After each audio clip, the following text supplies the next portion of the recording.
25 ilikuwa ni ratiba ya mechi ambayo inamhusu Mwananchi Young Africans ambaye alikuwa ni mwenyeji dhidi ya Mnyama Simba. Mechi hiyo iliahirishwa kwa sababu mbalimbali ambazo ziliweza kutajwa pia na wenye mamlaka. Katikati hapa changamoto nyingi zaidi zikitokea, ikiwepo pia issue nzima ya kauli ya kupishana kutoka kwa watu wenye mamlaka, lakini bila kusahau pia upande wa klabu ukisema kwamba wamefanya maamuzi ya kuweza kufika mbele. Leo kwa mara ya kwanza kabisa akisikika nje ya tarehe husika ile sauti ambayo ilisikika kwamba anaelekea kwenye kikao, mwenyekiti wa bodi ya ligi Steven Mguto amesema tayari wamewajibu Wananchi Young Africans kuhusiana pia na barua yao ambao walihitaji alama 3 zile za mezani. Manake hicho zagaa kuanzia juzi kilikuwa sahihi, lakini wao hawana mamlaka ya kuweza kuwazuia kitendo cha wao kupeleka kesi hii kule kasi. Na sio hilo tu, kwa sasa tukio hili lilipofikia ni pabaya sana. Zaidi inahitajika hekima na busara kuchukua nafasi, kwa kuwa maovu haya yanayoendelea kwa sasa hayajaanza hii leo, yameanza tangu zamani. Mimi simalize huu uondo, tumsikilize yeye akithibitisha kuhusiana na hili, lakini kisisitiza kwamba wananchi kwenda kule bado ni kosa, watakuwa wanachekesha. 2021 ile Yanga walipogoma kwa sababu muda umesogezwa, ili tusumbua sana. Afadhali kidogo hata ya hii, kwa sababu ile ilikuwa iwe karibu sana kupelekea mtu kupewa point 3 kama tusinge act fast, kwa sababu unapogomea mtu time hizo za mpira halafu ikaenda mpaka marefa wamekuweko wakafanya taratibu zote wakamaliza mchezo, sisi kama bodi hatusingekuwa na jinsi yoyote ya kugeuza hilo. Lakini bahati nzuri tumeona mapema, tukasema hapa suluhisho ni kuahirisha huu mchezo, aidha tuusogeza mbele au tunafanyaje, lakini tuahirishe ili hizi hatua nyingine zote zisifikiwe. Manake ilikuwa ni hatari, ni lazima mtu angeshuka daraja na ingekuwa ni maamuzi magumu ambayo kusema kweli pia hata sisi wenyewe yangetupa wakati mgumu. Nikubali kwamba tunaongoza timu ziko na umaarufu mkubwa, ndio maana tunasumbuka. Unaona tunakaa vikao hapa kwa sababu ya hizo. Kama ingekuwa ni rahisi, ilikuwa ni kitu straightforward kwamba wewe umefanya hiki, faini yako hii, wewe umefanya hiki, unashushwa daraja, ingekuwa rahisi. Lakini piga picha, umeishusha Yanga, umeishusha Simba, lakini ni kutokana tumekuwa na malezi mabaya tangu huko nyuma. Ni tatizo kubwa kurekebisha mambo sasa hivi.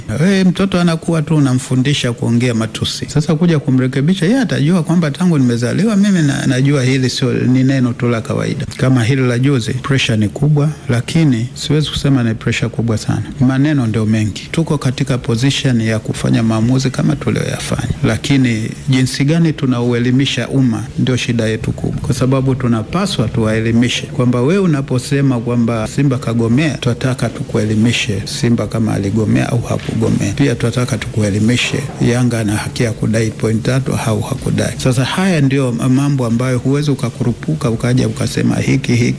Ni timu kubwa ambazo kusema kweli serikali yenyewe inaziangalia kwa umakini mkubwa, kwa sababu serikali nia na madhumuni yake ni kuhakikisha nchi inakuwa na amani. Sasa watu wa mpira bwana, unakuta watu na madigrii yao na nini, lakini behavior yao inabaki ile kama ya mtu mwingine yoyote katika mapenzi haya ya mpira. Kwa hiyo hivi ni vitu ambavyo tunasema kwamba sheria, kanuni ipo kweli, lakini lazima pia utumie hekima na busara. Sasa huyu asiyetaka kutumia hekima au busara hayuko all out kutatua hili tatizo. Hebu niambie, kama leo hivi labda zinaombeana hizi timu, mmoja ashushwe daraja, napata faida gani? Lazima tuangalie hekima na busara zituongoze mpaka tutakaposhindwa kabisa. Tukishindwa kabisa, definitely lazima involve serikali nayo iweze kusaidia katika jambo hili kuhakikisha amani inakuwepo. Sio swala letu sisi tu peke yetu. Yanga tumewajibu na barua iko ilikuwa kwa public, hatuna kitu chochote tulichoficha. Kama watakuwa na swala jingine tutawakaribisha waandike tena, lakini bado hatujatoa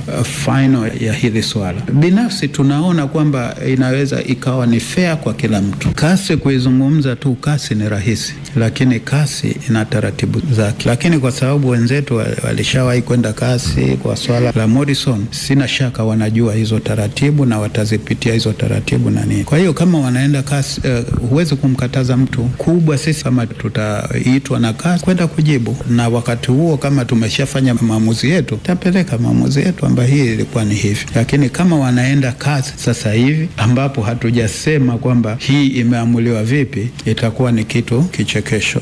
Sitaki kuamini kwamba wanahangaika hivyo kwa kitu ambacho kinaweza kikamalizwa hapa. Labda upande mmoja uwe kichwa ngumu. Hili linaweza kutolewa maamuzi kabisa na likaenda vizuri. Okay, kama kuna mmoja atakuwa na kichwa kigumu basi lazima atahitaji kwenda mbele, lakini lina uwezekano fuzo kumalizika ndani kabisa. Lakini tunaishia hapo. Of course nimezungumza na miongoni mwa wadau. Huyu ni mwananchi kabisa, Chris Kashilika. Yeye baada ya hii leo kuthibitisha Steven Mguto mwenyekiti wa bodi ya ligi kwamba waliepuka mmoja wapo kumshusha daraja. Kauli hii yeye kaipokeaje? Majibu yake yalikuwa ni haya hapa. Mwenyekiti wa bodi ya ligi ambaye kwangu nahisi kama amekosa sifa za kuwa mwenyekiti wa bodi ya ligi, kwa sababu nijuavyo mimi mwenyekiti wa bodi ya ligi lazima awe ni mmoja wa viongozi wa timu zinazoshiriki ligi kuu. Sasa ukimwangalia Mguto ndiye mwenyekiti wa bodi ya ligi lakini sio kiongozi wa Coast. Sasa tayari Coast Union wameshafanya uchaguzi na yeye sio mmoja wa viongozi. Sitaki kuingia sana huko kwa sababu hoja yetu leo sio habari ya nafasi ya Mguto kwenye bodi ya ligi, lakini nachotaka kusema ni kwamba nimemsikia Mguto anakiri mwenyewe kipindi cha siku 2-3 zilizopita. Nilizungumza kwamba bodi ya ligi, TFF, isema mamlaka za mpira hayazina meno ya kuweza kumngata Yanga wala Simba. Leo umemsikia mwenyewe Mguto anakiri kwamba waliahirisha mchezo ule ili kuinusuru Simba kwa sababu Simba asingekuja, anaamini kwa mujibu wa kanuni ilikuwa Simba anapoteza alama 3 na kupoteza alama 3 za mchezo unaenda kupoteza pia alama 15. Anatumia neno hebu piga picha unamshusha Simba ama Yanga. Unamsikia hata juzi rais wa TFF amezungumza kwamba mnaosema viongozi wa bodi wajiuzuru, hata viongozi wenu sio hawako sawa. Tafsiri yake ni kwamba bodi ya ligi inaundwa na viongozi wa timu za ligi kuu. Kwa hiyo maana yake anakiri bodi ya ligi ina watu ambao ni madhaifu. Wakiwepo watu wa Yanga, kwa maelezo yake yeye ni kwamba tusubiri ili anguko ambalo linaendelea tuone hatima yetu. Bado mtazamo wangu huko pale pale. Naona ugumu lakini natamani nione siku ya tarehe kitajwa Yanga wanagomea kutoka kupeleka timu. Yaani target yangu ni kupima power walionayo bodi ya ligi na wenzao. Lakini pia ndani yake vijana wa sasa especially ni watu wa media mnasema wenye D mbili. Tunagundua kitu pale, Mguto anawashauri Yanga kama wanakwenda CAS manake wanakwenda kuomba ushauri lakini waende kushtaki bodi kwa sababu wao kama bodi. Kwa nadhani Yanga hawana sababu ya kwenda CAS kwa maelezo yake yeye nilivyomuelewa. Hawana sababu ya kwenda CAS mpaka wao watakapopata majibu. Na mimi naweza nikakubaliana naye, ni washauri viongozi wangu kama wana wazo la kwenda CAS kwa sasa, hebu walisitishe kwanza mpaka watakapopata barua, kwa sababu unapokwenda CAS ile ni mahakama ya usuluhishi. Wanaenda kusuluhisha nini na huna document yoyote ya kutoka upande wa pili. Vinginevyo kama wanakwenda zile barua mbili za kwanza, ya kwanza iliyosema kwamba tumepokea taarifa ya Simba mchezo utakuwepo ambayo ilisainiwa na Mguto kwa taarifa, na ya pili hiyo ambayo ilipelekea kuahirisha mchezo. Okay, wewe ni Chris Kashilika kizungumzia issue nzima ya bodi ya ligi hasa baada ya uthibitisho wa siku ya leo. Turejee mezani ndugu zangu, tuzungumzie hili jambo limechukua sura tofauti. Katikati hapa tumezungumza mambo mengi sana. Hoja ya msingi naondoka nayo, watu waliepuka timu isishushwe daraja. Mandate tungeitoa wapi kwa mazingira haya? Manake Yanga wapo sahihi kuendelea na hizi taratibu zinazoendelea. Kasubi. Kwa namna ambavyo jambo limekwenda, unaweza nikasema kwamba Yanga kwa kile ambacho wamekuwa wakikipigania kutaka sababu za msingi kujua kwamba kwa nini mchezo huu uliahirishwa, wapo sahihi kutaka kujua sababu za msingi kwa ambacho kimezungumzwa, na sababu ya msingi imetajwa. Sababu ya msingi imetajwa. Yaani hapa leo tunavyozungumza saa hizi ni kwamba majibu tumekwisha pewa kwamba kwa nini ilitokea vile. Isipokuwa kinachokuja kutokea hapa ni kwamba labda kama kamati, si ndio, ile ya usimamizi na uendeshaji wa ligi wanataka kujua kiundani nini ambacho kilitokea ule usiku kwa tarehe 7 pale Benjamin Mkapa. Ndio maana wanaendelea na hayo mambo mengine. Uchunguzi inaendelea. Kwa sababu mimi naamini baada ya Simba, na unajua by the way mimi ni mtu ambaye niliandika taarifa ya Simba kutokwenda uwanjani ilikuwa saa 7 kasoro usiku. Nakumbuka moja kati ya comment ya kwanza kabisa kwenye mtandao wa X, mtu mmoja ananiambia naona jiita mchambuzi, taarifa hiyo umetoa wapi? Moja ya viongozi wa matawi wa Simba alinipigia misimu.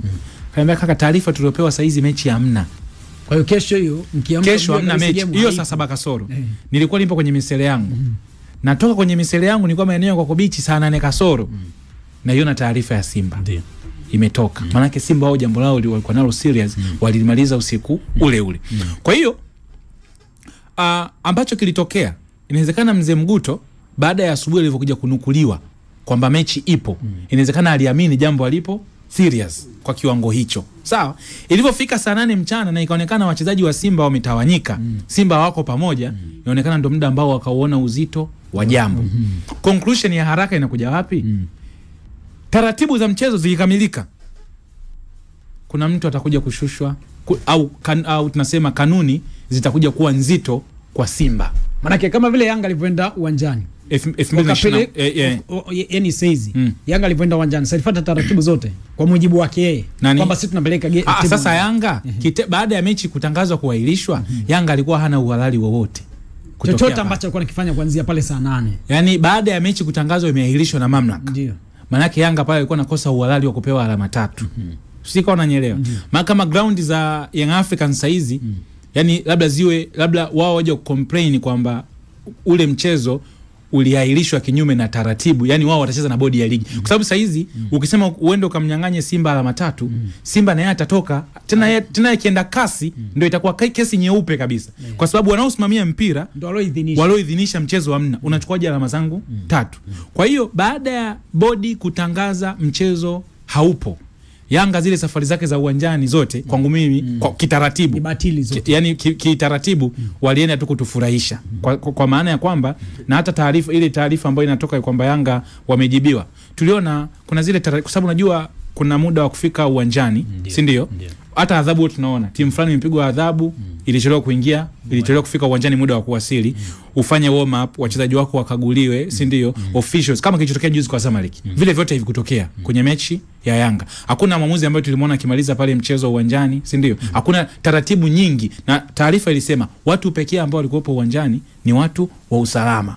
Lakini wale wengine wote sijui marefali, sijui general coordinator, sijui commissioner mchezo, wote hawakuwepo, match officials. Kwa hiyo kwenye eneo la alama 3 Young Africans hata akipambana inaweza ikawa ni eneo gumu sana, kwa sababu zile taratibu za maandalizi ya mchezo mpaka kufanya mchezo uwe kwenye misingi ya kuchezwa, na kama mpinzani hajatokea apewe alama 3 halikukamilika. Na ndio maana ukianza kumsikia Mzee Mguto anasema la 2021 ndo lilikuwa zito zaidi kwa sababu ile 2021 timing ilikuwa ngumu.